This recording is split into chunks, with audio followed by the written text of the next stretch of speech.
Lucas, me aceita aí, rapaz. Que eu vou mudar aqui. Tem na câmera. Que isso, garoto? Agora como? A câmera traseira, que é a profissional, tá ligado?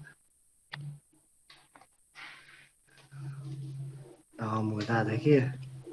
Peraí que é isso, vocês estão vendo no par. Isso. Acho que até melhorou, porque aí não vai sair que nem espelho pra vocês. Fica uma merda gigantesca. Olha meu cabeção.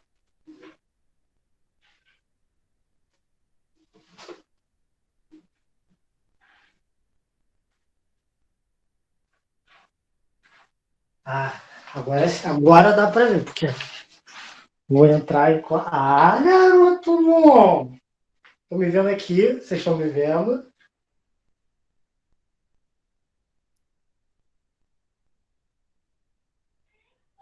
Tá para me ver tranquilo? Hum? Dá para me ver aqui tranquilo, não dá? Dá. A mulher aqui do. Que isso aqui? Vou ter que cortar essa parte, né? Da. Bom, como sei, quem também já teve aula comigo presencial, né?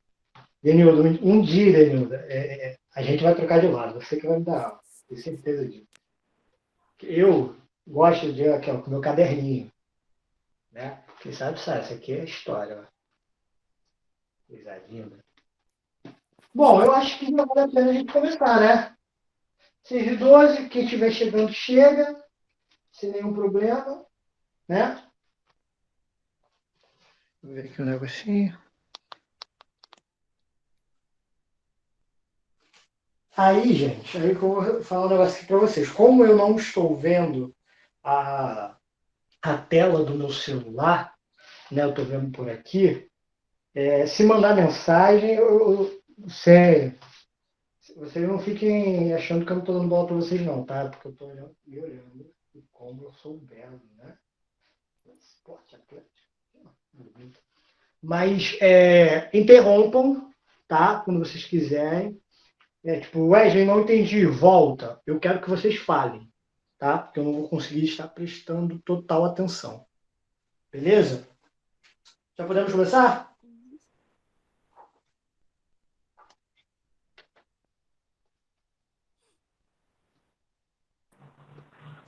A hora que você quiser. Pô, então vamos aproveitar. Energia! Dei um grito aí. Foi mal, galera. Mas vamos lá. Boa noite, Danilo. Boa noite, Camille. Boa noite, Lucas. Boa noite, família do Lucas, o namorado do Lucas, que está aí no quarto dele. Ele não está podendo falar agora, né? Boa noite, sejam bem-vindos para mais aquela aula lindíssima, apontando para cima, para Deus, fazendo sinal do Ronaldinho, para começar mais uma aula de história. Confundiu a falar filosofia, mas não, hoje é história, né? Então vamos lá. Hoje nós vamos falar sobre.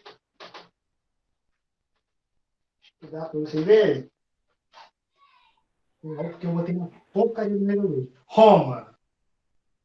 Botei no meio da luz, aí não dá para ninguém ler. Mas hoje vamos falar sobre Roma.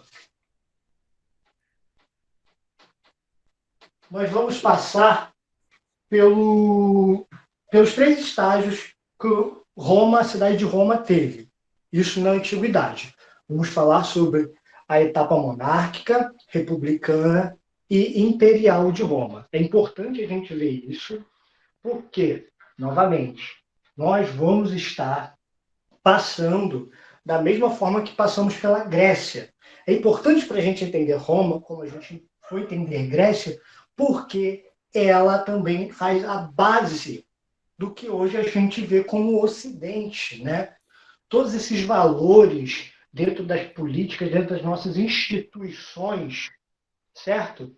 Elas estão presentes até hoje na base das nossas sociedades ocidentais. Por isso são tão importantes a gente tentar compreender e fazer até essa ponte de relevância dos tempos atuais com os tempos antigos. Belezinha? Entendido isso? Vamos lá. Uhum.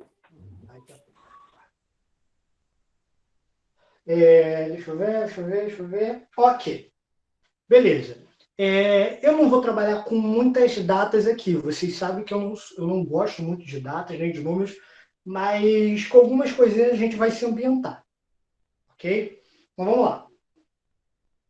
Para a gente entender o mito da fundação de Roma, quer dizer, para a gente entender Roma, a gente tem que entender uma coisa chamada mito da fundação.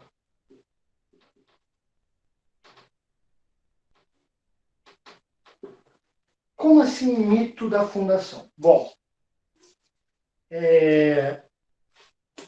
a gente entendendo que Roma, ela. Vou tentar desenhar aqui para vocês. Vamos ver se dá. A Itália, né? Finge que isso aqui é a Itália. Não parece, mas finge. É uma botinha, né, no mapa. Como se fosse uma botinha, isso a gente já viu.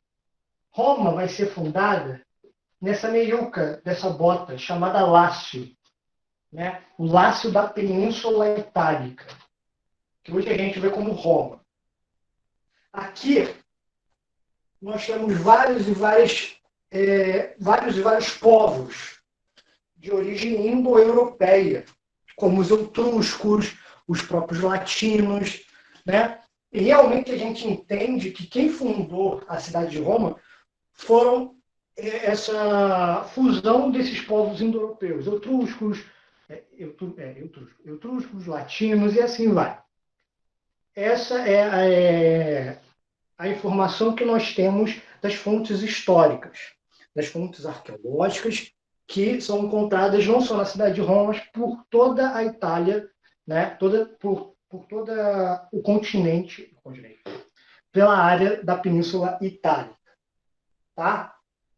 Só que isso que eu falei foi um pouco da vertente arqueológica, baseada em fontes históricas, como eu disse, mas também tem a importância do mito, desse extraordinário, que extrapola o que a gente entende como humano, sabe? Como a gente viu em filosofia, como a gente viu na como a gente viu nas aulas de Grécia Antiga, a gente viu que é muito importante essa questão mitológica para a gente, né? Para nós humanos. O mito se torna importante para a gente compreender certas coisas, dar forma às nossas crenças. Então, eu vou mais ou menos explicar como é dado essa fundação mitológica de Roma, né? Porque também é importante. Como a gente viu na Grécia Antiga, a mitologia ela baseava o ethos, né? O entender-se como um grego, como um helênico. Da mesma forma que o mito da fundação de Roma é importante para eles se entenderem como romanos, se darem pertença àquela cultura, àquele entendimento, né? Então vamos lá. O mito da fundação de Roma, ela tem primeiro, né, a fundação com os dois irmãos Rômulo e Remo. Remo, isso eu sempre esqueço, Rômulo e Remo, que eles eram, eu não sei a história toda, eu peço perdão para vocês, tá? Mas resumindo, Rômulo e Remo, eles eram filhos de uma princesa etrusca, ou latina, não tenho certeza, e eles fogem, ela teve que fugir com eles, e eles, quando pequenos, são deixados, né? Ela é morta, se não me engano, e eles são deixados na floresta. E uma loba capitolina, se eu não me engano, o nome da loba, amamenta esses dois bebês, Rômulo e Remo. E, se eu não me engano, deixa eu até ver, vai ter um desentendimento, se eu não me engano, o Remo ele é morto por Rômulo. E aí onde Rômulo vai até o Lácio e funda essa cidade chamada Roma. E vamos ter uma outra fonte, que isso já foi mais para frente, já no período imperial, que eu vou explicar mais para frente isso, sabe? Porque isso vai meio que consolidar a identidade romana, principalmente no período imperial, que é com a Eneida de Virgílio, né? Mas isso aí a gente vai explicar. Mas para você entender o seguinte, que essas narrativas elas conseguem ligar e dar forma ao pensamento romano, a pertença de um romano à cidade de Roma, essa cultura romana, greco-romana. A gente vai ver isso mais na frente. Mas, já entrando, né, já no primeiro período, que se chama... Vou até apagar aqui.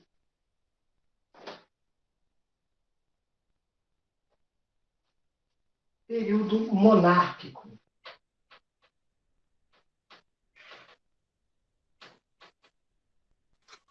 Período monárquico, ele vai de 753 antes de Cristo a 509.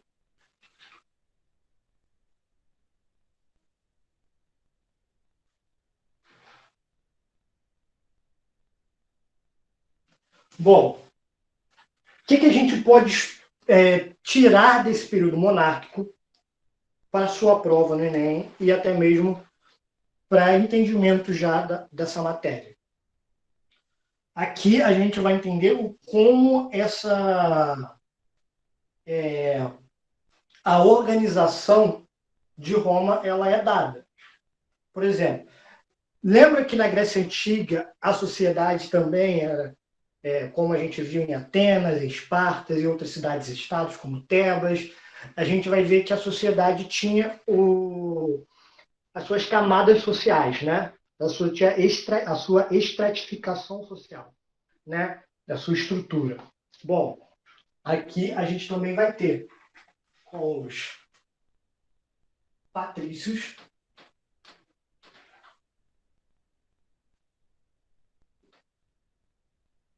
os clientes,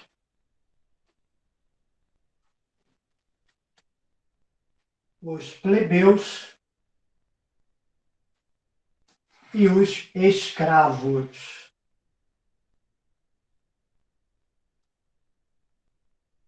Não sei se vai dar para vocês verem aqui. Deixa eu ver se dá para vocês. Aqui, ó, como a sociedade era dividida.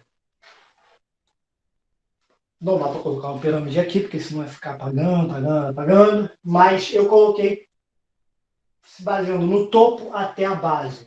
Primeiro os patrícios, depois os clientes, depois os plebeus e, por último, a base dessa pirâmide, os escravos. Nesse período, a gente já vê que você já tem essa estratificação, então você já tem uma organização dentro dessa sociedade. Por alguns historiadores, a gente também, como eu andei até no documento que foi feito pela galera lá do Emancipa pelo Emancipa de Vila Isabel, né, o Marcelo, meu amigo Camuri, eu esqueci o nome da outra professora, peço perdão. Você vê também que lá tem os comentários de alguns historiadores falando que se você já tem uma estratificação, até apaguei aqui, desculpa. Você também já vai ter uma organização urbana. Isso que é muito interessante. Você já vai ter a presença de calçadas, isso já em 753 a.C. Presença de calçadas, né, fortificações, sistema de esgoto.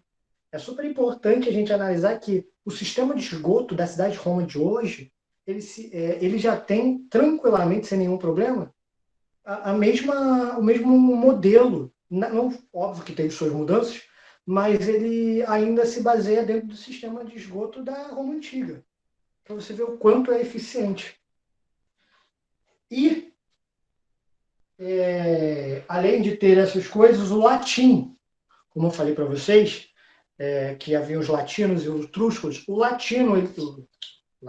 a língua latim, né, a língua latina, que dá origem a outras línguas, como o português, o espanhol, o francês, ela já se torna hegemônica no período monárquico. Você vê que Roma, óbvio, nesse período aqui ela não era uma potência, mas ela já tinha um ar de potência, ela já tinha um avanço muito, muito grande perante a alguns reinados ali próximos. Entendido? Algum problema? Ué, minha câmera parou?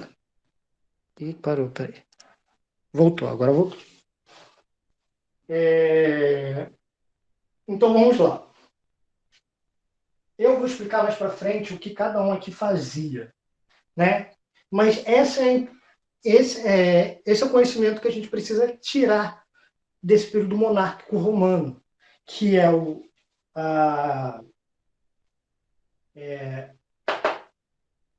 a coroa, né, havendo uma monarquia, já com a sua estratificação social, já tendo uma organização urbana, né, e a língua latina, né, o latim já sendo hegemônico dentro do Lácio romano, dentro do Lácio da Península Itálica, que é aquela meiuca. Entendido isso? Alguma dúvida?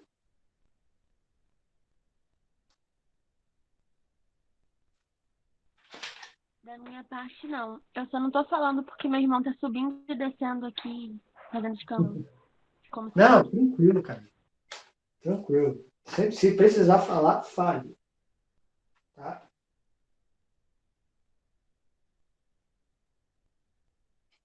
Então vamos lá. Uma coisa importante que eu não falei foi o seguinte: essa região que eu falei da Península Itálica, né? Eita, que merda. Não, parece um torrete gigante. Mas é onde. Imagine que isso é a Itália. Essa região ela é muito importante para você ver, tipo assim, mas cara, como é que ele já tem tudo isso? Porque era favorável à agricultura, né? Esse avanço deles, a região era muito favorável à agricultura, porque ela era banhada pelo rio Tibre, né? Então a terra é apropriada para o plantio e ela não só para a agricultura, mas também para a pecuária, e também ela está de frente para o mar Tirreno, que é o mar que já desemboca no mar Mediterrâneo. Por que isso é importante? Primeiro, Península Itálica, que é uma faixa de terra ligada ao continente, né, continente europeu, que é coberta, né, rodeada pelo mar. Então, era muito fácil você sair, né? Você tinha a Roma era voltada para o mar. Então isso era muito tranquilo de fazer transações comerciais de pessoas de outras regiões, como até mesmo na Grécia, certo? E de outros ali perto do que, bem perto, né? O continente africano é quase aqui. Então era muito perto ali para você fazer essas transações, tanto sociais, de troca cultural e também comerciais. Tá bom? Então vamos lá. Como eu falei para vocês, existiam os povos latinos, etruscos e sabinos. Etruscos, eu estou falando etrusco, não, é etruscos, isso. Estou falando mesmo. Os sabinos, latinos e etruscos. Todos esses povos, né, eles estavam meio que fazendo uma gincana, sabe aquela dança das cadeiras? Não que era um contrato entre eles, tipo assim, olha, cada rei, período do reinado, vai ser de um povo diferente. Não. Mas existiam reis sabinos, reis latinos, reis etruscos, e assim vai. Mas a gente pode ver que havia uma predominância de reis etruscos nessa região. E isso, como eu falei, que a língua latim era hegemônico, já se tornava hegemônico nesse período, isso já ia irritar muito o povo latino. Até por conta de representatividade ou até mesmo atender às demandas desse povo, né? Então, essa monarquia vai cair. Como ela cai? Bom, mais ou menos há dois modos. Por quê? Muito do que a gente sabe, óbvio, vem da arqueologia, vem desse trabalho de entender através de fontes históricas, mas também tem algumas fontes. Por exemplo, a, um escritor da Roma chamado Tito Livio, ele quis escrever a história de Roma, né? A história dos reis romanos, da República Romana, e isso foi propagado também durante o Império. Então, o Tito Livio ele foi muito importante também para a gente compreender os acontecimentos dentro dos períodos romanos. Então, a gente vai ter uma explicação, né, das fontes históricas, que é isso o concreto que a gente tem, e o que é falado por Tito Livio. Certo? Deixa eu ver aqui certinho.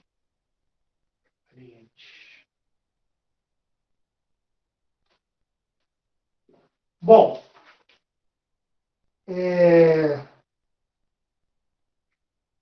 como vocês devem, pelo menos, ter na cabeça de vocês, os patrícios eram a parte mais importante da cidade de Roma, né? Por quê? Bom, além de estar no topo da pirâmide, eles também são considerados uma nobreza romana durante esse período monárquico. Então, esses patrícios, como eles eram nobres de Roma, em 509 a.C., isso segundo Tito Livio, certo? O último rei de Roma, que era fazia parte do povo etrusco, chamado Tarquínio Soberbo, né? O último rei de Roma, o filho dele, chamado Sexto, cometeu um estupro, né?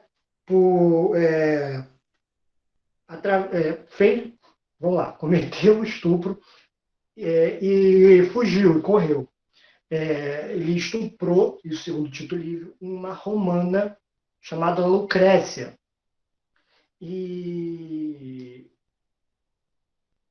o povo romano, né, os latinos, ficaram extremamente putos, e um patrício chamado Brutus, ele lidera essa galera toda para ir de frente contra Soberbo, né?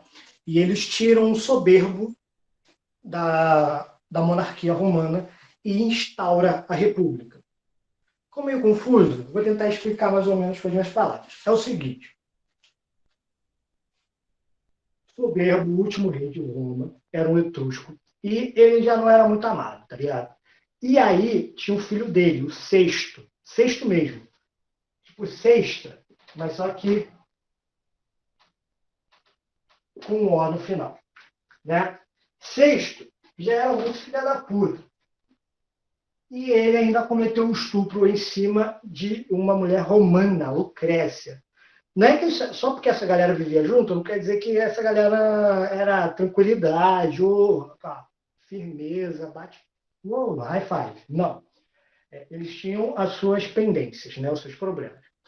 E aí, como a maioria dos patrícios eram latinos, né, e já se identificavam como romanos, eles ficaram muito putos com isso. Então, eles se levantaram contra Soberbo e tiram ele do poder, instaurando o período, a República Romana.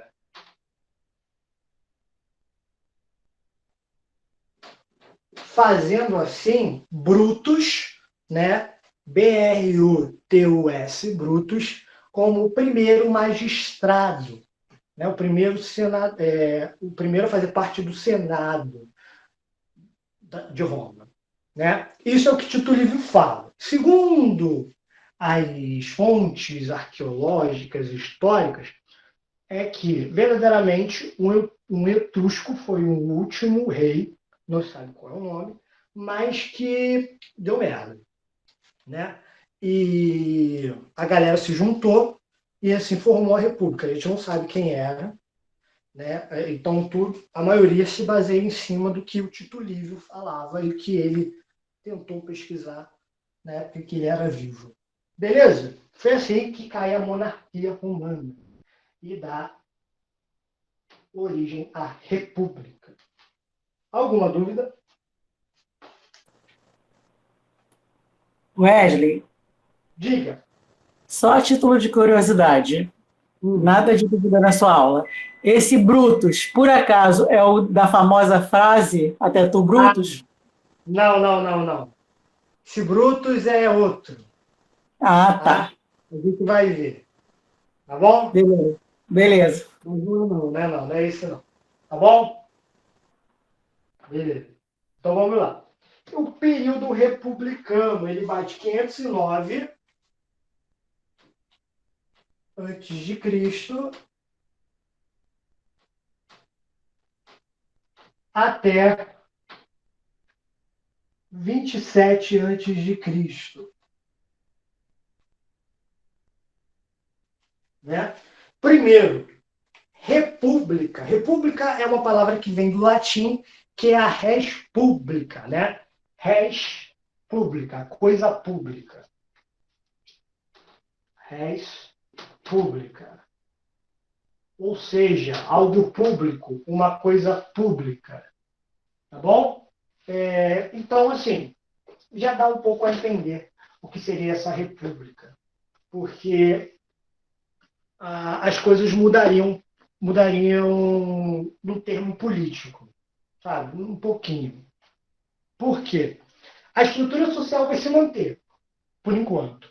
Mais para frente ela vai mudar. Mas por enquanto existiriam patrícios, clientes, plebeus e escravos. Tá? Por quê? A mudança para uma república não foi para ter uma mudança dentro da estrutura social, né? Ou dar voz a algumas pessoas. Não, até porque quem fez os montins foram quem? Foram os patrícios. Quem mudou de monarquia para república foram os patrícios. Então eles não queriam mudar nada, eles só queriam mais poder para eles e acabou.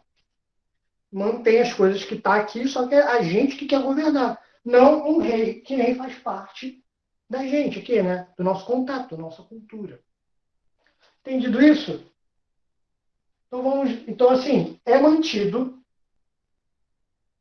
essa configuração que a gente está vendo aqui agora, né?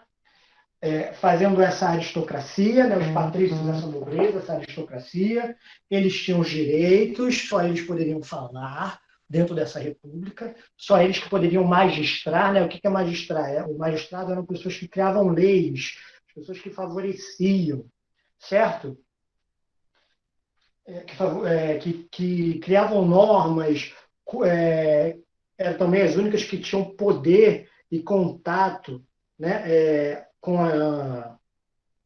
que vamos dizer assim, com que a cidade poderia oferecer. Eles eram os que tinham, né, terras, tinham tudo isso. Beleza? Então os patrícios eram os bolados. Agora que vou começar a explicar para vocês. Por quê? Essa configuração aqui se mantém mais ou menos por 200 anos dentro da República Romana. Só que vai começar a merda. Por quê? Porque, primeiro, como eu falei para vocês, Roma é um lugar muito fértil. Agricultura, pecuária, qualquer coisa ali, plantava dava. E também eles tinham contato com o mar. Eles estavam de frente para o mar Mediterrâneo. Sabe? Então, as trocas mercantis eram comuns naquela época para eles. Eles poderiam fazer essas trocas mercantis sem nenhum problema. Então, a configuração começou a mudar um pouco. Por quê? Primeiro, os patrícios eram os grandes proprietários de terra, né? Eles ocupavam rebanhos, eles possuíam rebanhos gigantescos, né? E também eles tinham esse poder de fazer empréstimos. Empréstimos é isso mesmo como a gente vê hoje. Eu te dou um dinheiro aqui, tá ligado? E depois, com o tempo, você vai pagando. Aí vão ter os bancos que fazem isso, os agiotas, né? O famoso padrinho aí do bairro. Nessa galera toda. Empréstimo é isso. Você dá para alguém, para essa pessoa pagar depois. Isso aí a gente sabe, né? A maioria aqui tem um monte de boleto, né? Complicado, muito empréstimo, né? Complicado, né? Coisa é triste. Mas é basicamente o que os patrícios faziam. Depois vem os clientes. Os clientes é o seguinte, eram pessoas que prestavam serviços aos patrícios, porém, eles tinham uma dinâmica diferente. Por quê? Essa dinâmica se dava o seguinte, o cliente, ele fazia algo pelos patrícios e os patrícios ofereciam, sei lá, em troca uma proteção, é, é, uma casa. Então, essa dinâmica era muito diferenciada, né? Que a gente vai ver dos outros, ok? Os plebeus eram as camadas mais pobres da urbe, né? Do, do contingente urbano da cidade de Roma. E os escravos, você já sabe que são escravos. O negócio é que essa escravidão aqui, novamente, como falei na Grécia, na aula de Grécia para vocês, são pessoas que possuíam dívidas, principalmente com essa galera, né? Ou eram pessoas que eram obtidas através da guerra, da conquista, ok? E principalmente quem virava escravo era essa galerinha aqui. Essa galerinha aqui sempre pedia coisa para os patrícios, né? Entendido isso, quem são essa galera? Só que acontece, não falei para vocês, dentro dessa democracia, dentro dessa república, quem tinha direito eram os patrícios, igual Roma, né? Mulher, escravo, estrangeiro, os plebeus não tinham direito de nada aqui. Só que Roma começou a crescer economicamente, entendeu? E aí começa a pegar uma coisa complicada para os patrícios. Por quê? Primeiro, em 323 a.C., vou botar aqui, 323 a.C., acontece uma coisa. Dentro da República Romana, no ano 323 a.C., a escravidão por dívidas é extinta.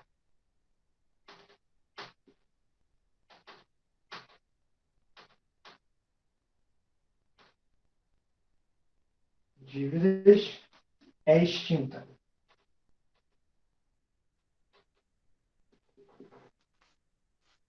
Né?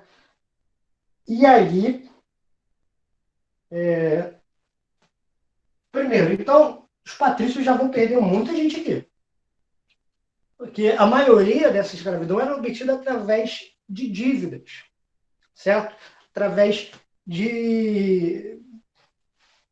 o plebeu se fudeu, vai pedir empréstimo para o patrício, não vai conseguir pagar, e aí vai virar escravo, e assim vai, assim vai, assim vai, até mesmo os clientes.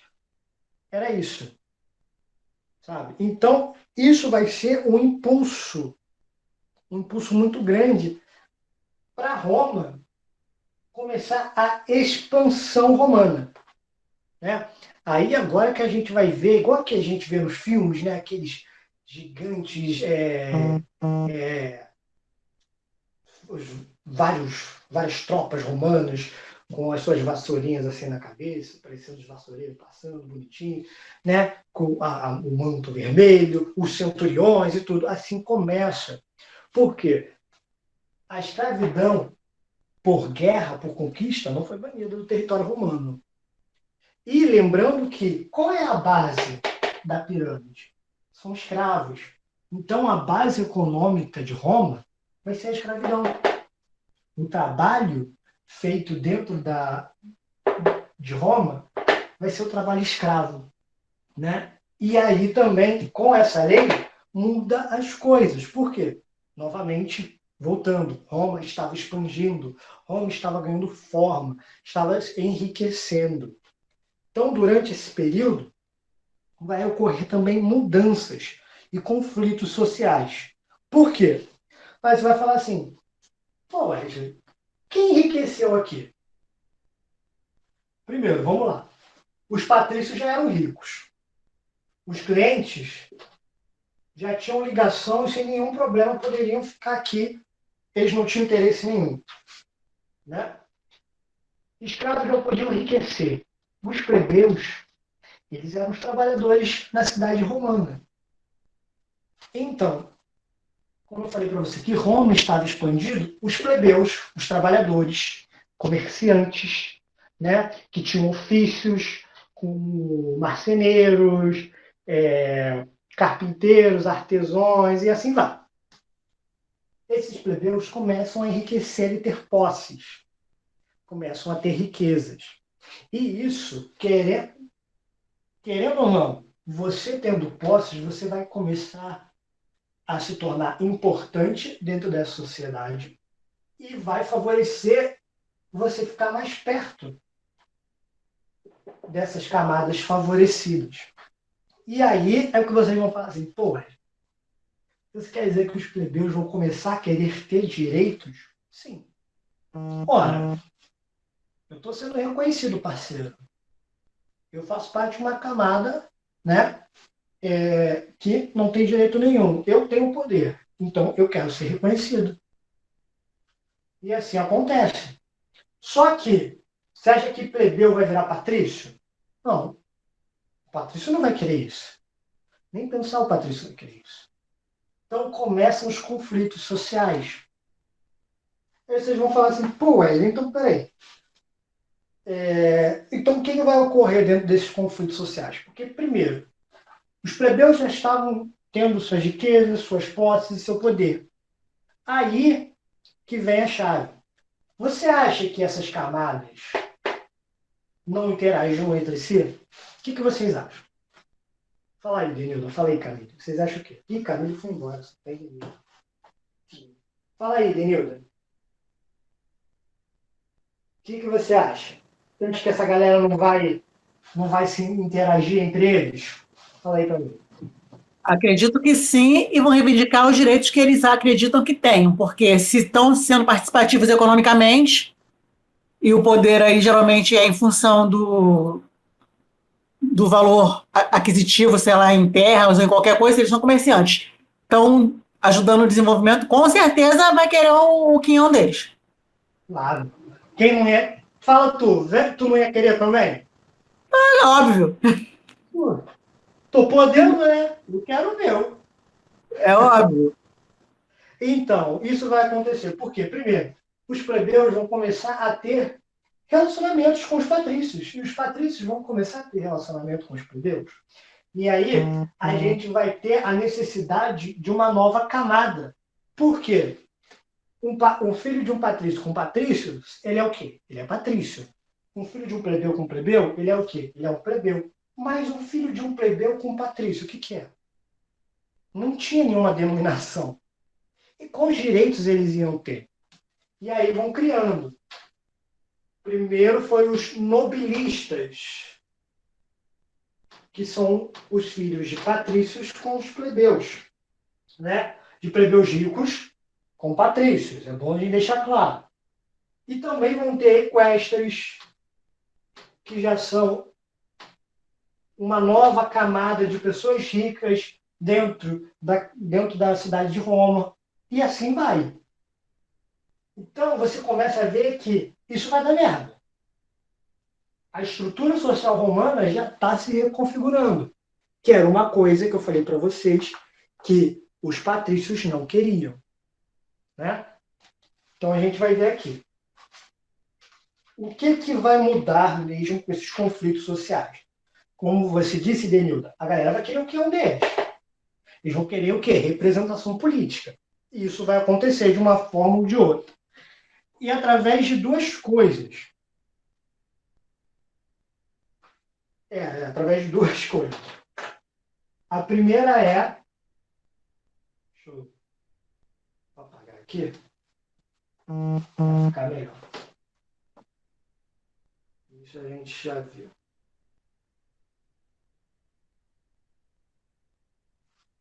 A primeira é o reconhecimento da Assembleia da Plebe,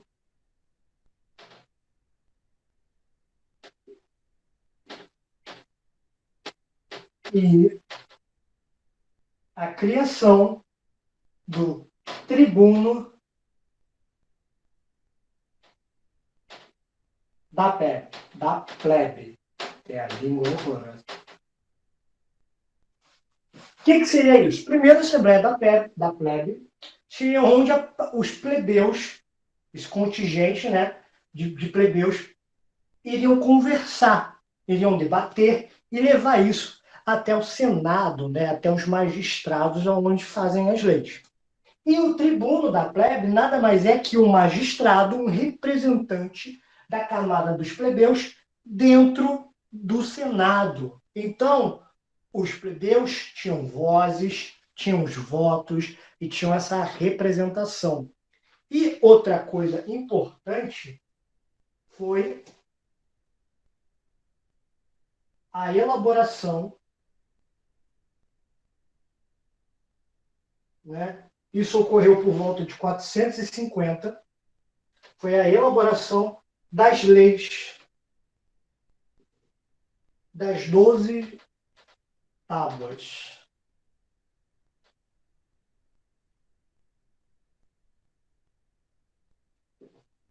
Por que isso? Por que isso foi tão importante? Olha, analisa comigo, Irenil. Né? A gente que é dessa classe periférica, suburbana, né? Eu parando para analisar, assim, eu faço parte de uma geração da minha família que a leitura foi a primeira geração da minha família que a leitura foi muito colocada dentro do meu dia a dia, ou seja, eu fui alfabetizado. Provavelmente você vai ver isso também dentro da sua família, né, Edenil? Então, assim, analisa que você sabendo ler e escrever, você não é tão excluído da sociedade. Você consegue ler um livro, você consegue ler uma lei. As leis daquela época, né, elas eram faladas apenas, certo? Então, uma lei falada, eu vou recapitular, mas é isso mesmo. A lei falada, ela pode mudar, você pode esquecer dela, tanto fez, tanto faz. Mas, quando eu falo assim, Irenilda, eu vou te dar esse livro quando essa aula terminar. Óbvio que hoje você vai lembrar, mas isso, com o passar do tempo, você vê a República, ela vai ocorrendo, e as leis podem mudar, as leis podem ser esquecidas. E também nem sempre compreendidas por aquela sociedade. Então, quando eu vou e escrevo as leis em 12 tábuas, é para eternizar, certo? Tanto que quando eu vou ler, quando eu vou compreender, está eternizado. Sabe? Da mesma forma em que, como as nossas famílias, eles só entendiam a lei falada, quando era falada, era ouvida, isso excluía muito eles ali dessa parte. Então, quando você tem a lei escrita, colocada em tábuas, eternizada, né, e protegida, porque vamos lá, a lei tá escrita. Eu posso muito bem ir lá e falar assim, olha só, a lei quer dizer isso, isso, isso, isso. Certo, Denilson? Então, essa forma de você guardar essa necessidade, essas leis, para que elas possam ser procuradas e protegidas, e falar assim, olha só, as leis guardam isso, os plebeus têm direito a isso. Não é mais algo falado, está no contrato, está no papel, né? É o que muita gente fala, não vale isso aqui, vale o que está no papel. Meu avô falava muito isso para mim. Entendido isso, Denilson?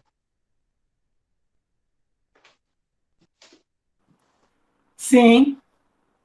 Show de bola. Então a gente já pode avançar para a expansão romana. Continuando na República, tá? A gente ainda não passou para o Império. Vamos lá. A expansão romana. Como eu falei para você, a expansão romana ela ocorre Primeiro, por uma vontade de buscar mais mão de obra escrava. A galera, como eu falei, falou que, ó, escravidão por dívida não vai dar, não. Malzão, dá nada. Dá nada, dá nada. Então vai começar essa expansão romana, né? Mas uma coisa que é maneira a gente entender que é o seguinte: Roma, como a gente vê nos filmes, a gente sempre vê Roma, boladona, pô, soldado, peitoral de aço bonita, panturrilha, batata da perna, do tamanho da minha cara, pô, aí sim. Mas Roma, ela não nasceu militarizada, como a gente vê nos filmes.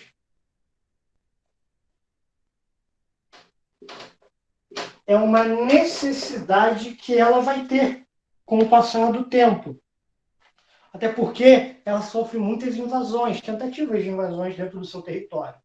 Principalmente, ela vai ser militarizada por conta de uma cidadezinha que vai estar ali embaixo, no norte da África, chamada Cartago.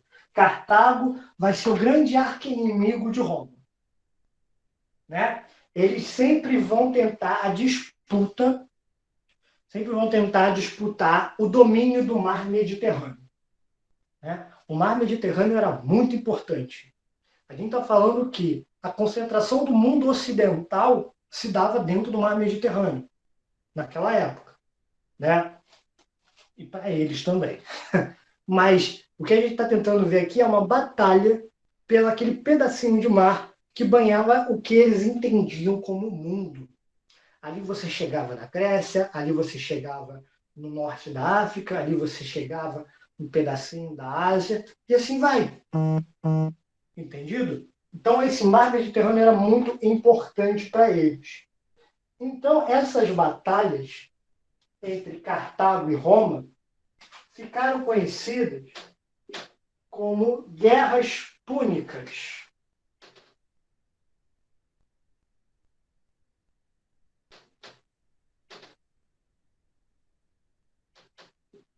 Essas guerras púnicas, nós vamos ter duas fases dela. Foram duas guerras púnicas. A primeira guerra púnica se dá pelo domínio da região da Sicília. A região da Sicília é aquela partezinha da bota, né? É finalzinho da bota mesmo, o solado da bota, que a gente vê hoje na Itália, né? Foi o domínio da região da Sicília, porque verdadeiramente ela era fundamental para o mar Mediterrâneo. Porque você vai ver aqui, né, a Sicília, e aqui tudo está o mar Mediterrâneo. E aqui para cima é a Península Itálica, onde Roma está. Essa parte aqui, ela está profundamente dentro do mar Mediterrâneo. O mar Mediterrâneo está aqui, ó, bonitinho. Ela está dentro do mar Mediterrâneo. E o controle da Sicília era muito importante para você ter um controle do comércio dentro do mar Mediterrâneo. Tanto que o controle dessa região vai ser também a principal disputa, depois do domínio do mar Mediterrâneo, entre Cartago e Roma. Entendido? Então vamos lá. Só que na primeira guerra, Roma mete o pau em Cartago, né? Me perdi aqui, desculpa. Isso mesmo. Roma mete-lhe o pau em Cartago.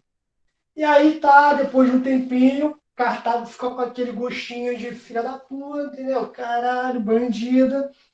E depois de um tempo, ocorre a Segunda Guerra Púnica, que Cartago consegue tomar conta da região da Sicília, né? Puxa ela de volta para os domínios cartaginenses e eles atacam Roma. Sim, Cartago consegue entrar em Roma através de um comandante chamado Aníbal Barca, que é super importante, tanto que até hoje as estratégias de Aníbal são usadas dentro de algumas batalhas do nosso mundo contemporâneo, então foram muito importantes. Aí, Aníbal ele consegue dar uma destruída, né, na região de Roma, e depois consegue fazer aquilo que ele quiser, que ele consegue fazer, deixa Roma na merda, mas Roma fica com aquele gostinho de filha da puta. O gostinho de filha da puta que dá vontade de meter a porrada, né? Fica assim, caraca, olha aqui, filha da... vontade de meter o pau nesse filho da puta. E assim ocorre. Roma se reergue, né? Junta os caquinhos, né? Junta os paninhos de bunda e vai bater de frente com Cartago. Vai até os domínios e a cidade de Cartago e destrói Cartago por inteira, né? Então, em 150 a.C., os romanos dão início e dão ultimato à última guerra púnica. Roma invade e fode geral o rolê cartaginês. Vamos invadir, vamos invadir. A galera boladão na mão. Ocorreram 2 ou 3? 2? Desculpa, falei 2, foram 3, perdão. Foram 3. Beleza. A primeira, Cartago vai. Desculpa, a primeira, Roma e Cartago se batem e Roma consegue o poder da região da Sicília. A segunda, Cartago vai, mete a porrada em Roma e toma o poder da Sicília. E a terceira e última, desculpa, é o contra-ataque romano e destrói a cidade de Cartago. Tá bom? Beleza. É isso. Desculpa. Obrigado, hein, Denilton? Muito obrigado. E aí, se tem até uma coisa que Roma, falam que Roma, né, joga sal grosso para que nada, em Cartago, para que nada mais cresça naquele lugar. Os caras estavam com raiva. Então, nada que vá de frente com Roma, né? Vai de frente com a cidade romana. Beleza, é isso? Só que, com a terceira e última guerra púnica, a gente vai dar origem a Roma como a grande potência. Porque depois disso, ela vai dominar o Egito, vai dominar o Chipre, Judéia, né? Todas essas áreas, e vai se consolidar como uma grande potência. Aí vem Macedônia, Corinto, né? Toda essa região grega, e mete o porrada. A partir dessa última guerra púnica e com a destruição da cidade de Cartago, Roma se coloca como uma potência militar, como uma cidade potência dentro daquela antiguidade. Ok? Podemos seguir para a crise republicana? Aham.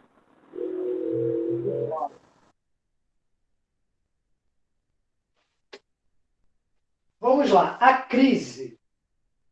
Que a gente que é brasileiro sempre tem uma. A gente sabe como é que é. Né? Crise. Porque a república ela não vai ser eterna. A gente sabe que ela vai até... até esqueci.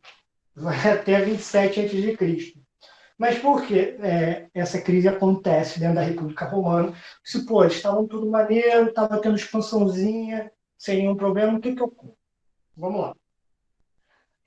Com essa expansão romana, que a gente vê que eles dominam vários territórios, uma categoria dentro do exército romano detém muito poder e prestígio, não só na cidade, mas também com as suas tropas.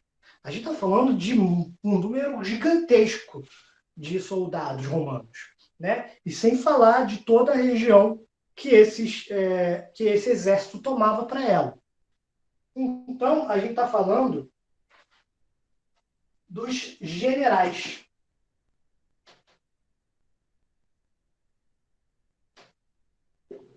Primeiro, os generais romanos, eles tinham um poder gigantesco, né?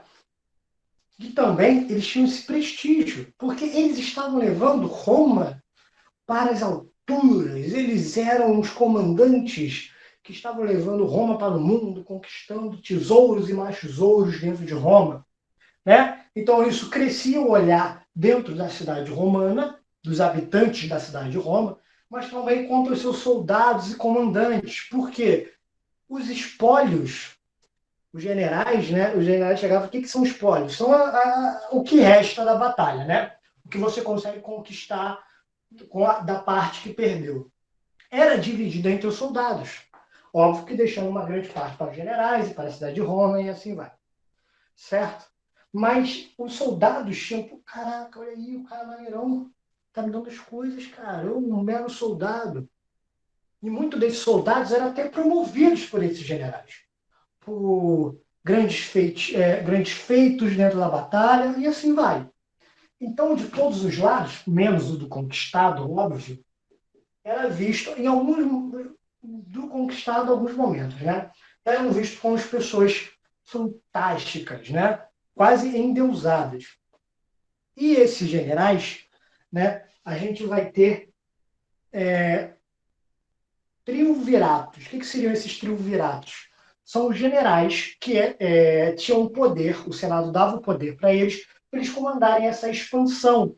Eles estavam de frente e comandavam o que seria feito ou não dentro dessa expansão romana. E nós vamos ter no primeiro triunvirato, que eram 3 generais, né, que regiam essa expansão romana, esse poder romano. O primeiro triunvirato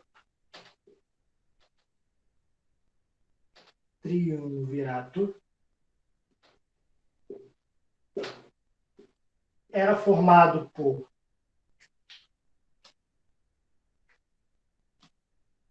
Pompeu,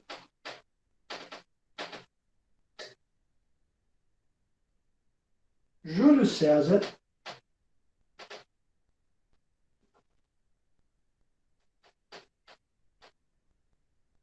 e Caio Mário.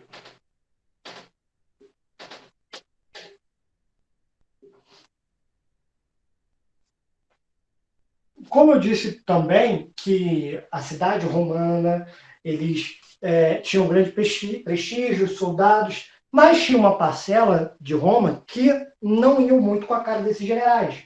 Primeiro, por medo, era muito poder que eles tinham na mão, né? E deles tirarem esse poder deles, né? Os próprios generais tiraram esse poder deles, que era o quê? Era o Senado. O Senado não gostava muito e até rivalizava o poder entre os generais e o Senado, né? Então, o que acontece?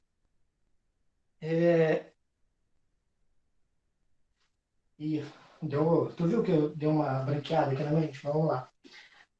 Os generais, eles tinham esse poder, que eram chamados de império, o imperator, né? Que eles tinham esse poder, eles tinham um comando, né? E durante as campanhas militares, eles eram considerados imperatores, né? Imperator, que levavam esse comando e eles, como eu disse, tinham o poder da expansão romana, de muitas outras coisas, o poder de decisão dentro até das áreas que eram tomadas por Roma, certo? Então, o que acontece? Eles faziam uma expansão, quando eles voltavam para a cidade, né, esse poder era destituído deles e eles voltavam a ser o que era, ok? Só que esses 3 eles eram cônsules, ou seja, eles também faziam parte da magistratura, né, romana, da galera que faziam as leis. E aí, né, todos esses do primeiro triunvirato eram cônsules. Só que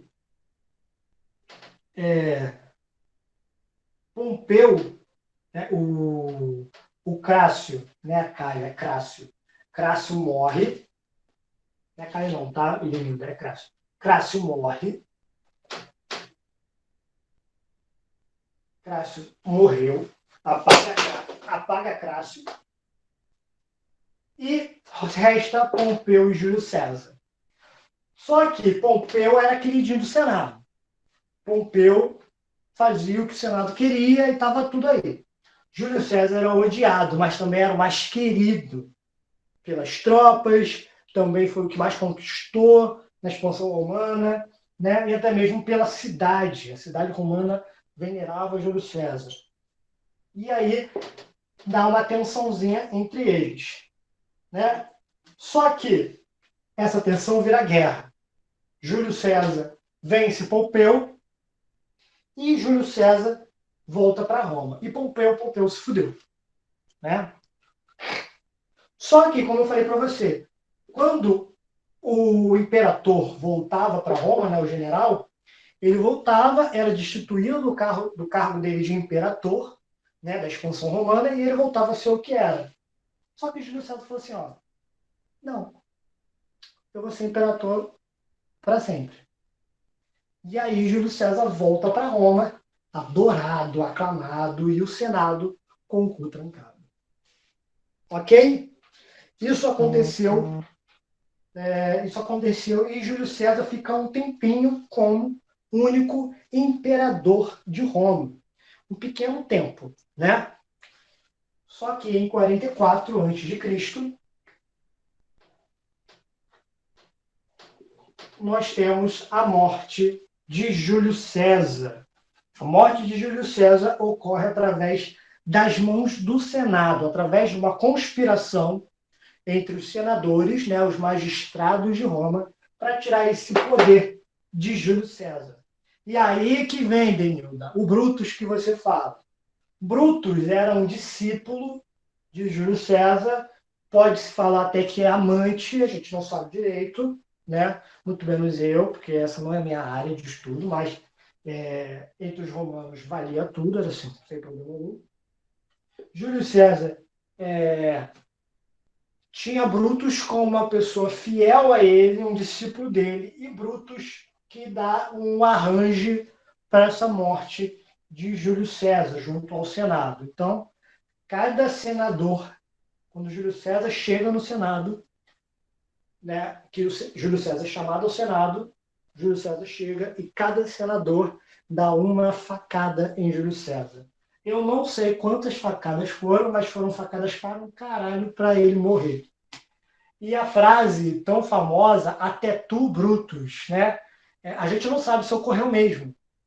A gente não sabe, porque, pô, um monte de facada, não sei se Júlio César teve tempo para caralho, Brutus, cuzão. Não sei. A história não sabe disso. Mas isso foi relatado, né, de uma obra, de uma peça. Porque realmente a facada final ser do Brutus, né, é um ápice dele, até tu, Brutus, até você. Fica uma coisa maneira. Né? Alguma dúvida? Não. Beleza. Opa, desci, belezinha? Beleza. Ó, a gente já está falando sobre Roma, já estamos falando sobre o final da República. Aí depois, tu pega que vai estar no YouTube. Beleza? Belezinha? Show de bola. Então vamos lá. Só que aí, Idenilda e Valdeci, vocês falam o seguinte, caraca, então, como é que acaba a República? Calma aí que ainda tem mais. Você vai ter, como eu disse, o Senado conseguiu vencer Júlio César. O problema é que eles não conseguiram vencer os seguidores de Júlio César. Então você vai ter o segundo triunvirato. Isso mesmo, vai ter uma segunda temporada. Nesse segundo triunvirato, você vai ter.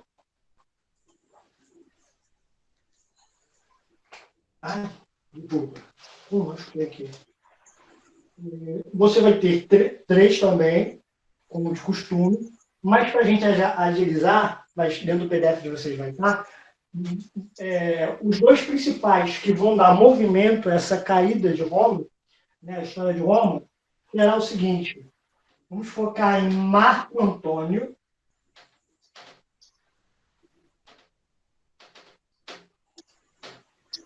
e Otávio.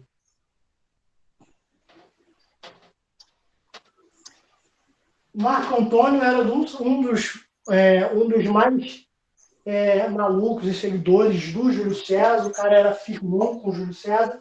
E o Otávio era o filho adotivo de Júlio César. Esses dois, primeiro, ficavam putos com o Senado, óbvio, mataram o grande líder deles. E com esses dois que você também vai ter uma expansão romana, né? A expansão romana vai voltar a crescer novamente. E aí o que acontece? Otávio e Marco Antônio começam a fazer aquilo que Júlio César já tinha começado. Só que Marco Antônio começa a ficar mais residente, né? Bota sua residência no Egito, onde ele conhece Cleópatra. E Otávio não gosta muito dessa influência de Cleópatra e também dessa influência estrangeira para Marco Antônio. Então Otávio já fica bolado com Marco Antônio por causa disso. Só que Marco Antônio se aproxima de Cleópatra porque Cleópatra foi um interesse amoroso de Júlio César, né? Tendo um filho com ele chamado Cesarion. E aí Marco Antônio, assim, meu Deus, o filho de Júlio César, Cleópatra, Cleópatra e a criança, basicamente fizeram uma família. E Otávio não gosta muito dessa influência estrangeira para Marco Antônio. E aí Otávio começa o plano dele, né? Como eu falei, Marco Antônio se aproxima do Egito, e principalmente da governante Cleópatra, se alia com Cleópatra para combater Otávio. Otávio declara guerra contra Marco Antônio. De novo, ninguém sabe conversar naquela porra. Todo mundo tem que se debater e se degladiar, né? E aí o que Otávio faz? Otávio começa a espalhar boatos e fofoquinhas sobre Marco Antônio, né? E sobre essa influência estrangeira que ele estava tendo, né? E também se coloca como um verdadeiro líder de... Oi? Desculpa, seu áudio está falhando. Tá falhando? Está Tá fazendo melhor alguma agora? interferência de alguém. Vê se o Valdeci não está com dele ligado. Ou ele saiu. Estava Saiu. ligado. Mas Ele agora tá bom de novo. Tá bom? Deixa eu ver. Valdeci, fala aí, meu parceiro. Tem como você desligar o seu microfone rapidinho? Tem. Opa, show de bola. Aí, foi. Acho que agora sim melhorou, né, Denildo? Você sabe onde eu parei, Denildo? Onde você não escutou? Eu também volto porque o Valdeci saiu.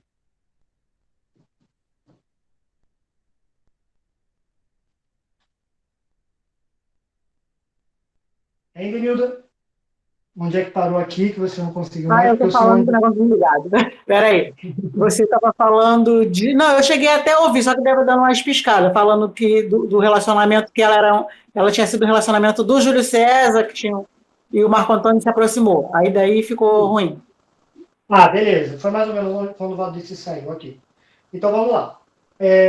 Marco Antônio ele começa a se fixar dentro do território egípcio e começa a ter relações com a Cleópatra e fazer mesmo uma família, né? Brincar de casinha com Cleópatra e o filho de Júlio César, que era o Cesarion, que Cleópatra teve.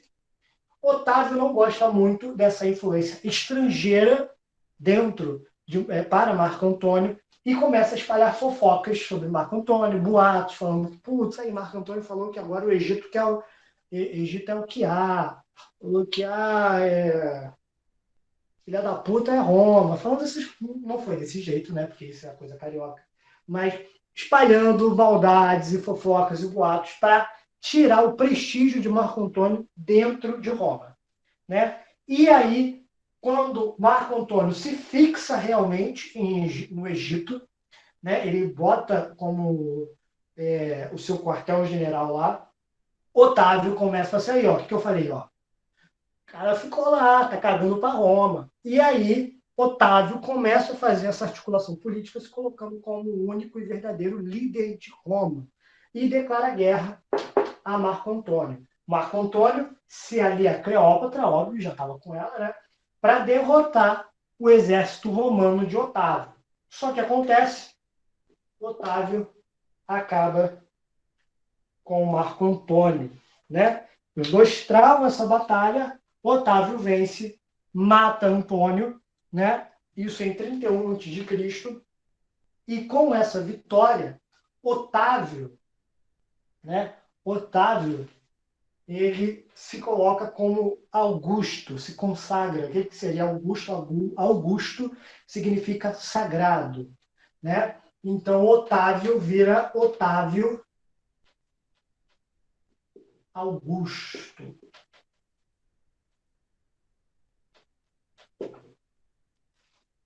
Ok? Então, Otávio ele se apresenta como o único salvador e líder de Roma, e a partir desse momento, o cargo de imperador se torna perpétuo em Roma. E aí começa o Império Romano. Entendido isso, gente? Alguma dúvida, Benilda? Tranquilo. Ótimo. Então agora vamos passar para o Império Romano. O Império Romano ele vai tá aqui direitinho.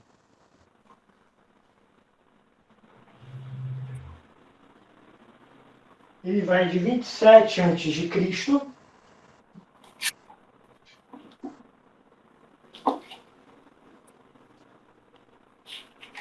a 476 depois de Cristo. Por isso que também a gente fala muito do Império Romano. Olha o tempo que esses caras duraram. Vamos lá. Começando o Império Romano, a gente tem que entender que quem era o cara? O cara era Otávio Augusto, né? Então, esse Império Augustano ele vai ter as suas marcas e suas características, né? Até porque é ele que vai consolidar o que vai ser o Império Romano. E depois os outros imperadores vão existir, né? A gente vai ter uma troçada de imperador, não é para a gente gravar eles, também nem botei aqui, porque isso não é importante, mas o importante é o que o Império Romano vai se dar, o que ele vai concretizar, as características dele, né? Então, o Império Augustano, ele vai ter duas pegadas. Ele vai ter uma pegada interna. Essa pegada interna vai ser um trabalho de Augusto, né, de Otávio Augusto, para ser entendido como grande líder e do seu poder, ok? E vai ter outra pegada, a externa. A pegada externa é esse trabalho da visão da elite, né, das camadas populares, através da propaganda e da manutenção das estruturas republicanas. Ou seja, a interna é basicamente falando assim, olha só, galerinha do Senado, galerinha, fica calma, não vou fazer nada demais, né? Só que eu agora sou imperador, é isso. Então ele trabalha a visão dele como o verdadeiro político e líder de Roma. E a externa é trabalhar isso dentro da sociedade. Eles olharem para Otávio Augusto e verem verdadeiramente um grande imperador, uma divindade, ser adorado, sabe, glorificado. Isso é muito importante. A visão do imperador romano é uma visão de um deus, basicamente. E é mais que um rei. O cara é Deus, né? Tanto que quando o imperador morre, ele sobe um degrau, ele vira uma divindade, ele é deusificado, né? Se torna divino. Beleza? Então, essa pegada externa vai ter uma propaganda com a Eneida, né? A externa. Vou botar aqui, ó. Eneida. Que eu falei para você. A Eneida nada mais é que essa outra construção de fundação de Roma. Oi? Eu vou sair aqui rapidinho, que meu telefone está tocando, é meu marido, rapidinho, tá? Sem problema. Sem problema. Vou continuar aqui. Aí, Valdeci, eu e tu. Quando a Edenilda voltar, a gente continua. Quer dizer, ela pega. Então vamos lá. A Eneida, o que é? A Eneida, o Valdeci, ele é uma construção de uma fundação mitológica, né? O que a Eneida vai fazer? A Eneida ela vai ligar Roma com a Grécia Antiga, né? A Eneida fala que um combatente troiano foge da guerra de Troia e com seu pai, com seu filho, e vai e foge e vai parar em Roma. Então ele vai passar por tudo. Ele tem toda um épico que ele que vai desembocar na fundação da cidade de Roma, tá? E ligando o Otávio Augusto como o grande escolhido. A Eneida foi importantíssima para isso, para a construção da imagem de Roma, né, como, primeiro, herdeira da cultura da cultura helênica, né, mas também como uma escolhida por deuses, porque ele vai falar que esse soldado troiano, se não me engano, o Enéas, né, Eneida, ele é filho de Júpiter, se não me engano, Júpiter não, acho que é filho de Vênus, e depois vai se desembocar falando que outro é filho de outro deus. Ou seja, Otávio Augusto, ele vem de uma linha divina, vem das divindades. Ok? Vamos seguir. A outra característica importante é a concentração de poder. Essa concentração de poder.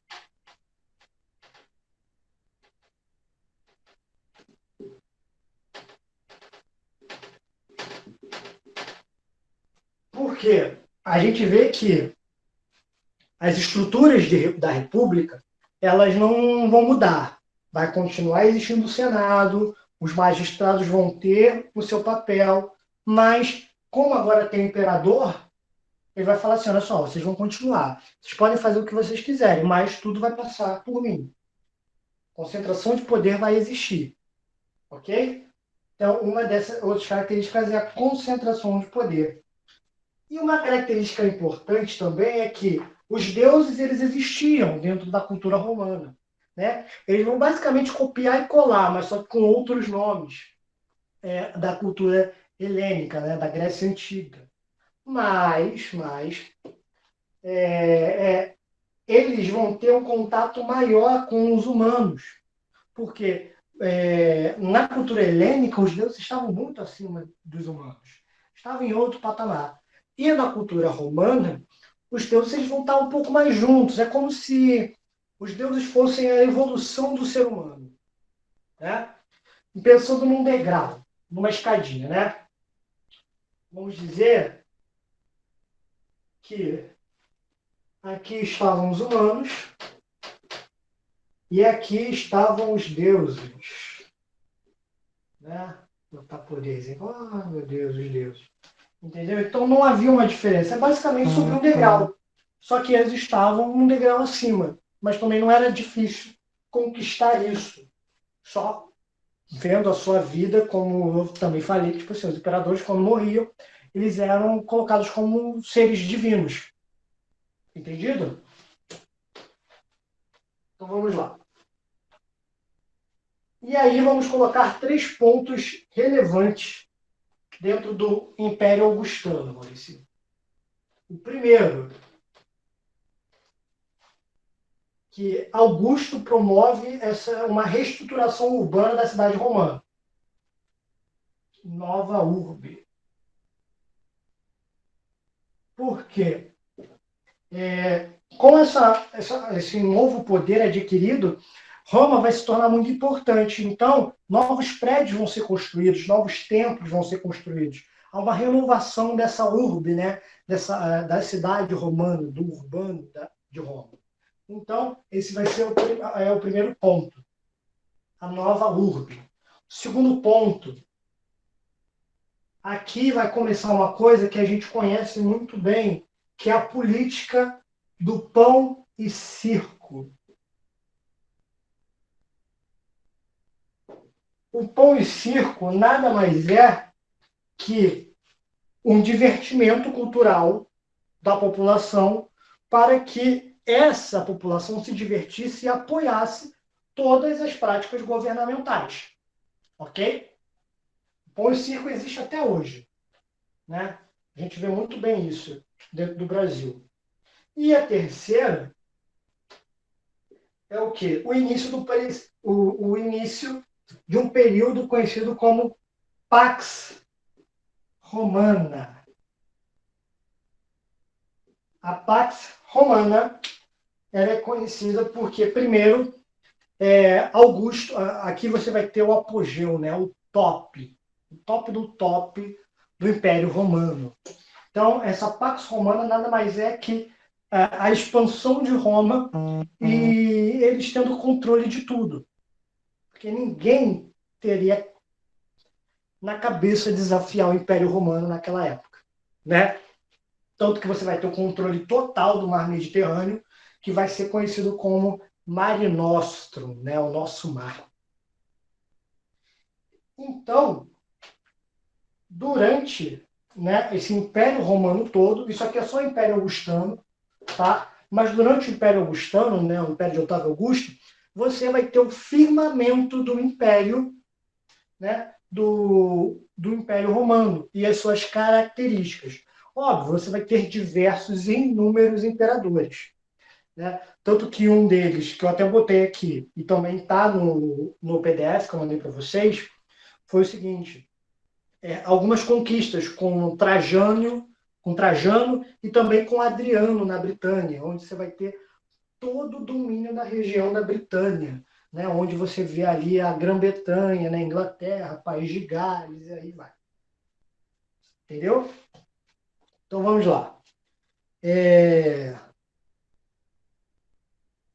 Uma parte agora, vamos para... Entendido essa parte, Valdeci? A questão do Império Romano, as práticas de Augusto. Show.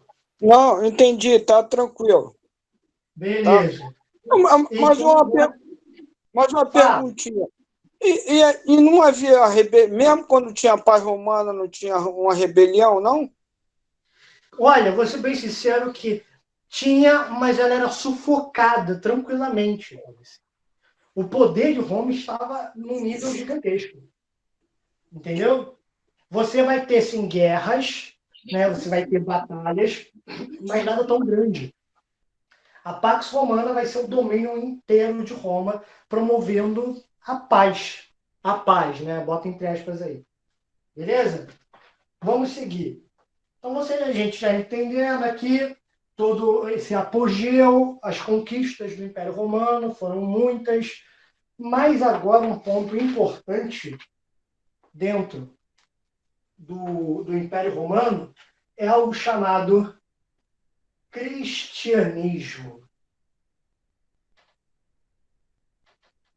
O cristianismo, né, a religião católica cristã, a religião cristã, né, a religião cristã foi foi um ponto a gente estudar, que muitos historiadores colocam que a derrocada, né, a derrota do Império Romano, a extinção do Império Romano, se dá pelo cristianismo. A gente vai entender.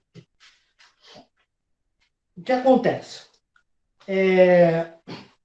O cristianismo ele entra no Império Romano de uma forma, tipo, meio que eles não queriam entrar. Como eu falei, né, antes de você entrar, Valdeci, o Império Romano estava se expandindo, chegando até a Judéia, né, e outras partes ali. E o cristianismo se dá ele é fundado através da morte de Jesus Cristo. Jesus Cristo é o fundador, mas através da morte dele, o cristianismo se expande para ali aquela regiãozinha. Ai, cara, que meu olho está coçando.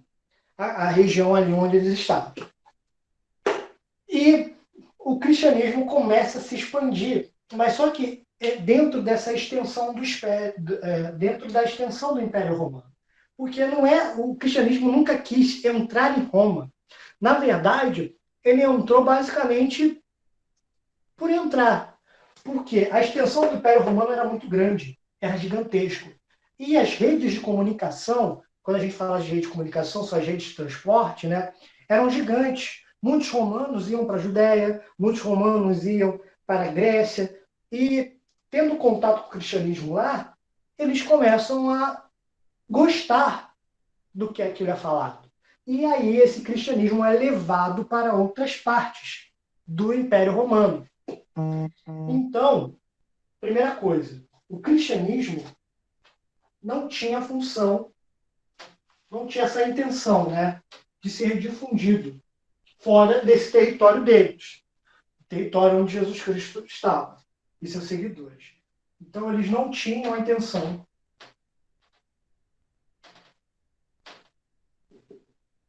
de difundir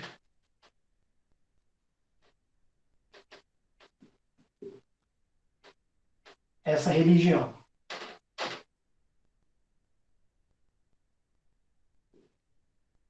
Eles não tinham essa intenção.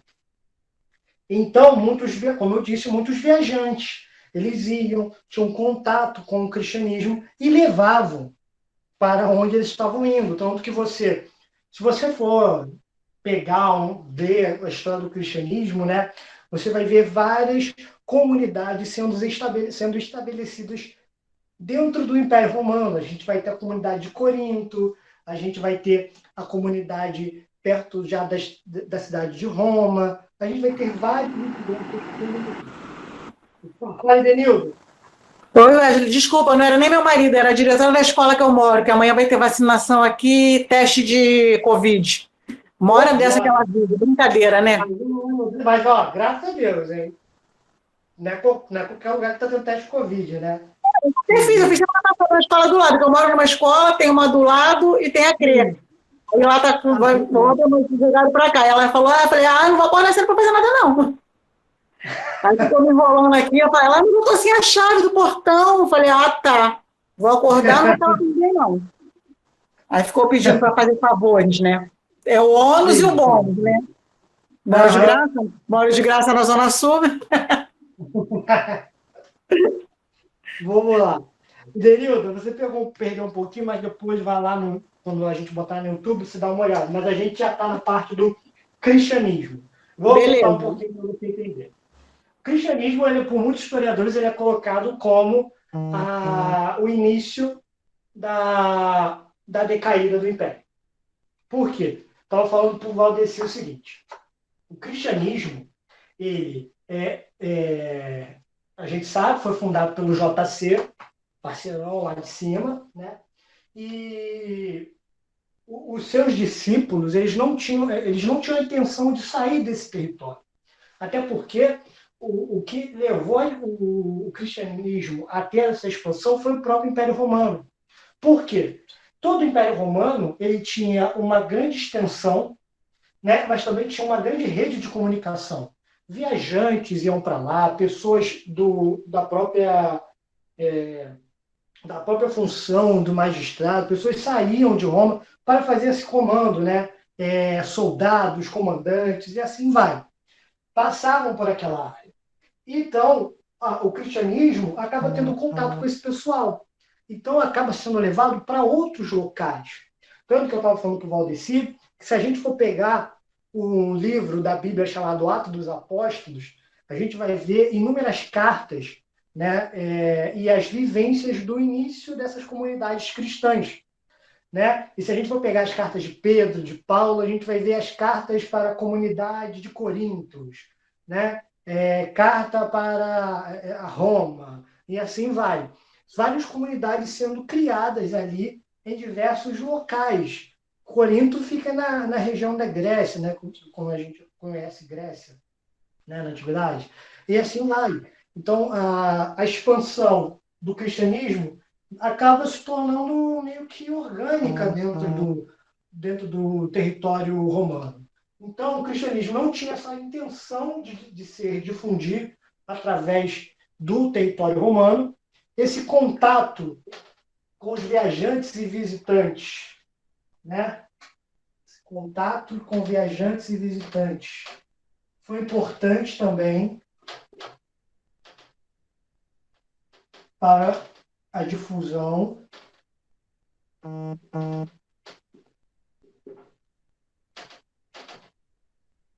e uma coisa super importante também foi um contato com a filosofia grega.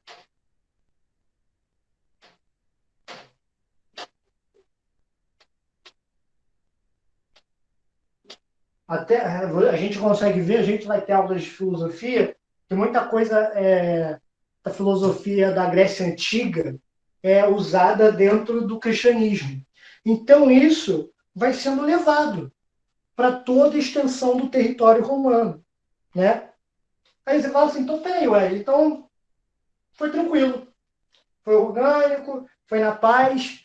Não, não foi assim. Por quê? O cristianismo era perseguido dentro do Império Romano.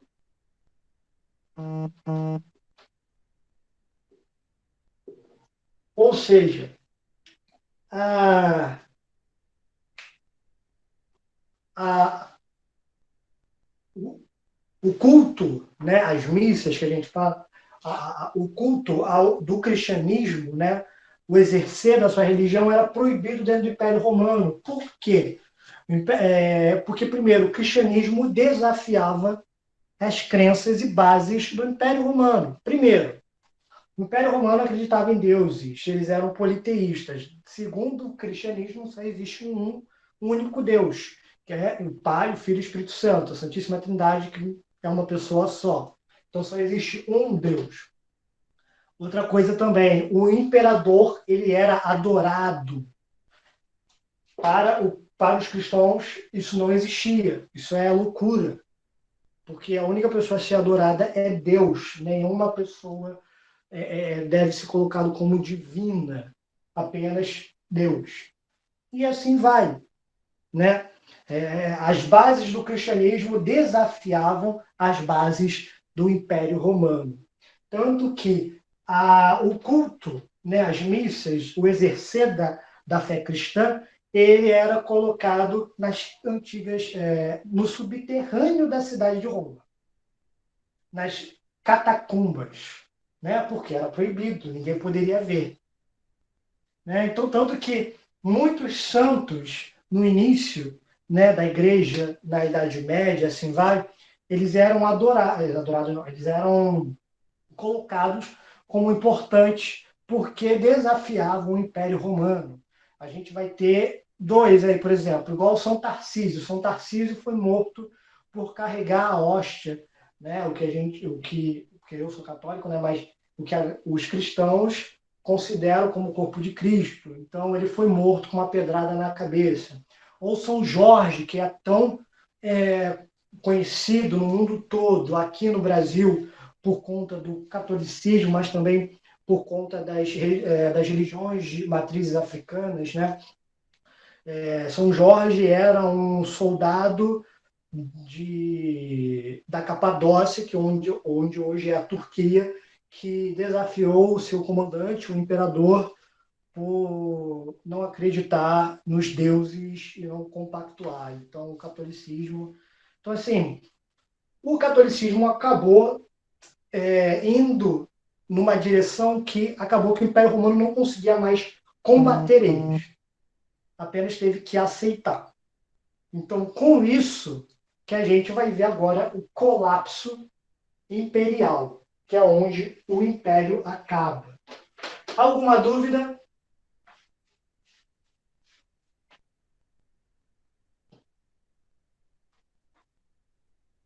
Se não tiver, eu continuo, hein?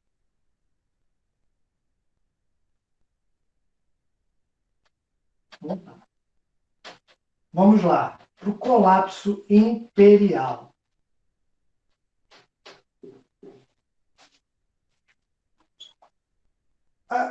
Eu dividi, o seu PDF também está assim, né?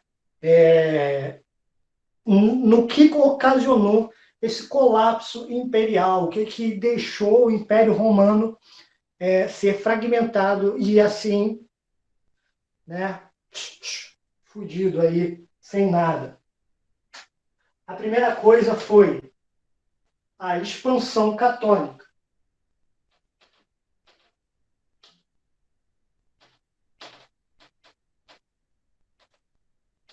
E a expansão católica. Porque no século IV, depois de Cristo, o cristianismo disparou como a religião de maior número de fiéis dentro da cidade romana e dentro do Império Romano, né? Então, o imperador Constantino I, né, emite um edito, ou seja, uma lei falando, um edito de tolerância aos cristãos, ou seja, no fim desse século, do século IV, depois de Cristo, o cristianismo passa a ser a religião oficial do Império.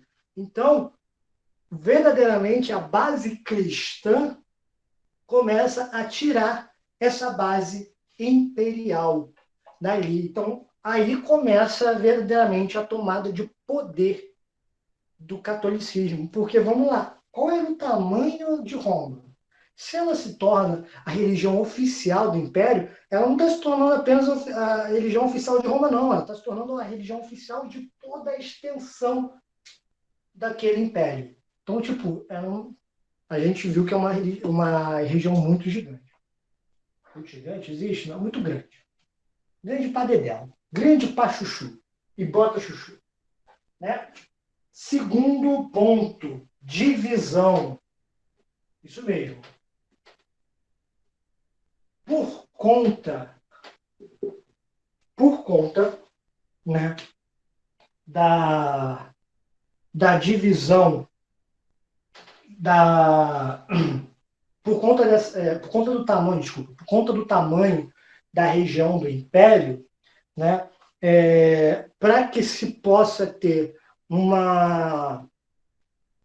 um controle administrativo melhor dessa região, o imperador, eu esqueci o nome dele agora, peço perdão, né, teve a brilhante ideia de dividir o Império Romano em duas partes. O Império Romano Ocidental, com a capital em Roma, e o Império Romano Oriental, com a capital romana desse Império Oriental, Constantinopla, né, para tentar solucionar esse problema de decadência econômica que estava tendo, né?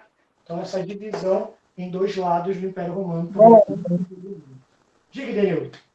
Você falou, o nome do cara era Constantino. Essa Constantinopla, ele que fundou? Isso, ele mesmo. Foi através dele. Beleza. Isso mesmo. Vamos lá. O terceiro foi o declínio econômico. Primeiro, eu falei de um imperador chamado Adriano, tanto que não é o nosso lá da Vila Cruzeiro, não é o Didico, não, mas o apelido dele vem daí. Esse imperador Adriano, ele constrói uma muralha na Britânia, falando o seguinte: aqui termina o Império Romano, né? Isso antes de ter essa divisão, aqui termina o Império Romano. Então, você construindo uma muralha, um muro, você quer delimitar o seu espaço. E você não quer passar dali e não quer que ninguém passe para cá, para o seu lado. Então, você vai ter uma parada na expansão romana. Esse declínio econômico, esqueci de escrever, se dá nisso. Por quê? Como eu falei, a escravidão por dívida foi banida. Então, a única escravidão que estava sendo ali era a escravidão por guerra, você tomar uma região e tomar os habitantes daquela região, daquela sociedade, daquele território onde você está dominando como escravo. Se para essa expansão, você para de obter a mão de obra escrava. Então, essa parada da expansão está totalmente ligada com o declínio econômico, porque para de se ter a mão de obra escrava. Ora, a gente está falando que o escravo não vive para sempre. Você precisa repor essa mão de obra, né? Então, isso foi o declínio econômico. A penúltima, crise agrícola.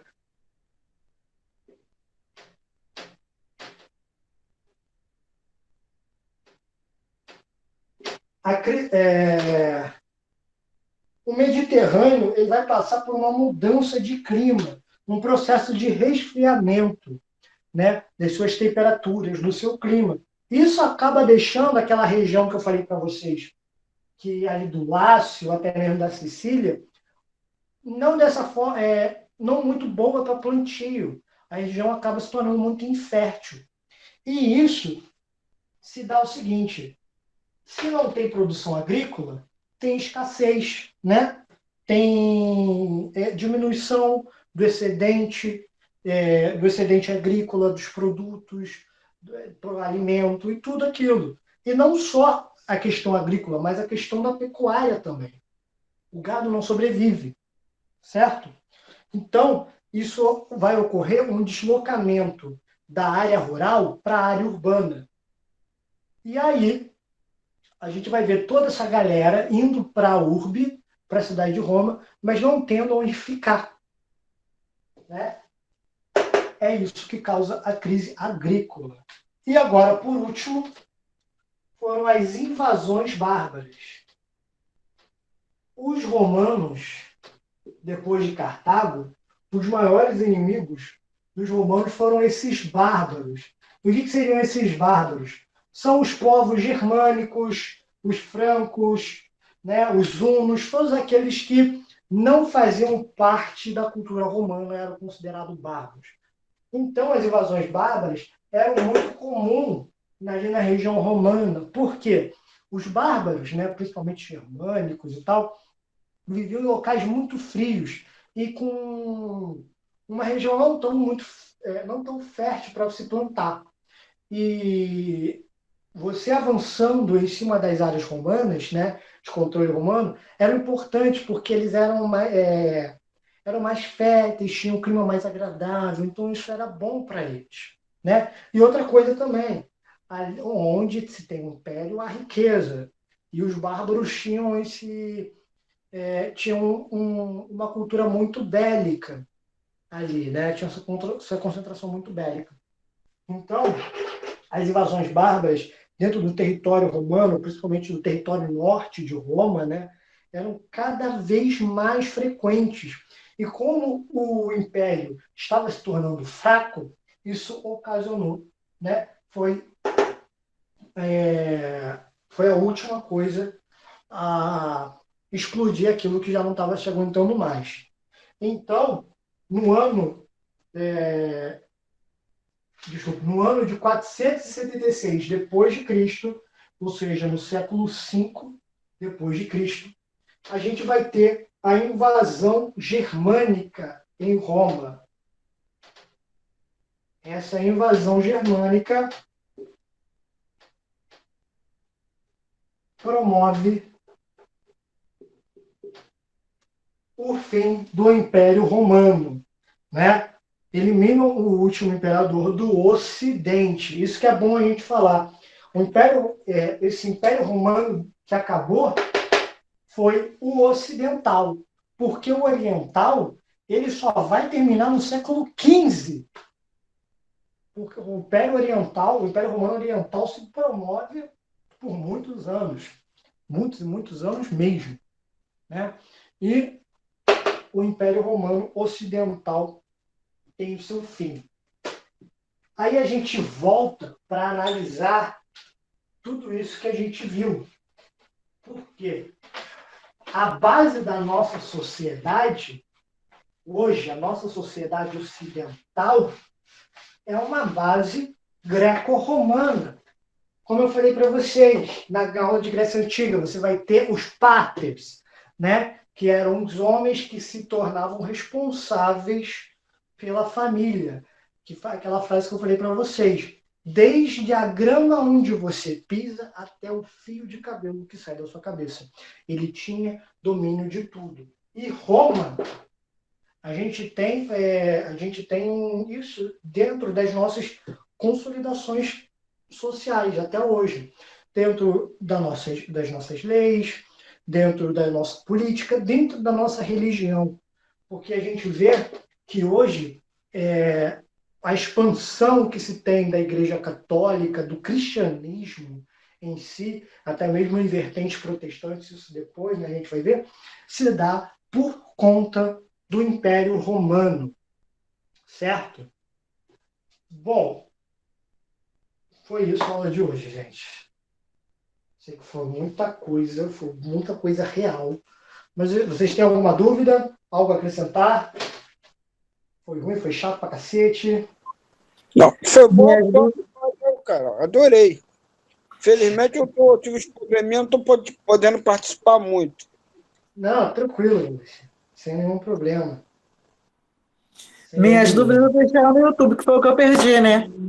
Ah, não, mas se tiver mais alguma coisa, pode vir no privado, Denise. A gente não tem problema. Não, é o que você passou que eu não assisti por causa da diretora daqui, que ódio.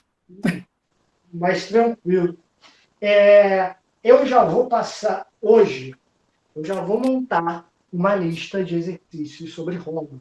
Porque, como eu disse, é uma matéria importante, principalmente para a gente aqui, para a gente compreender as nossas bases ocidentais. Tá bom? E isso cai muito no Enem. Tá? É a coisa que mais cai na antiguidade quando se fala de Enem. Eu adoro história. Também gosto. Também gosto. Mas é isso. A gente, na próxima aula, a gente já vai falar sobre. Já vamos entrar em Idade Média. Tá bom? Uhum. Na Idade Média e também vamos sacar o bicho. Ok? Beleza. Beleza? Obrigado, Wesley. Desculpa, então, de só não ter o que eu perdi. Para, tá tudo bem, tá? Valeu, Denilson. Fica com Boa Deus. noite aí. Boa noite.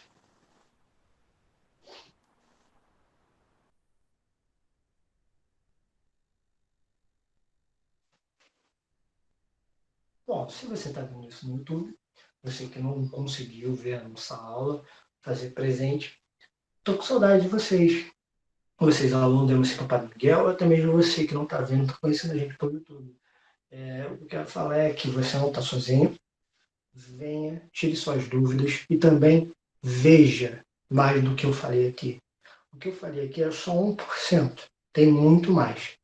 Você ter essa autonomia é super importante em cima dos seus estudos. Tá? Força e coragem. Tamo junto.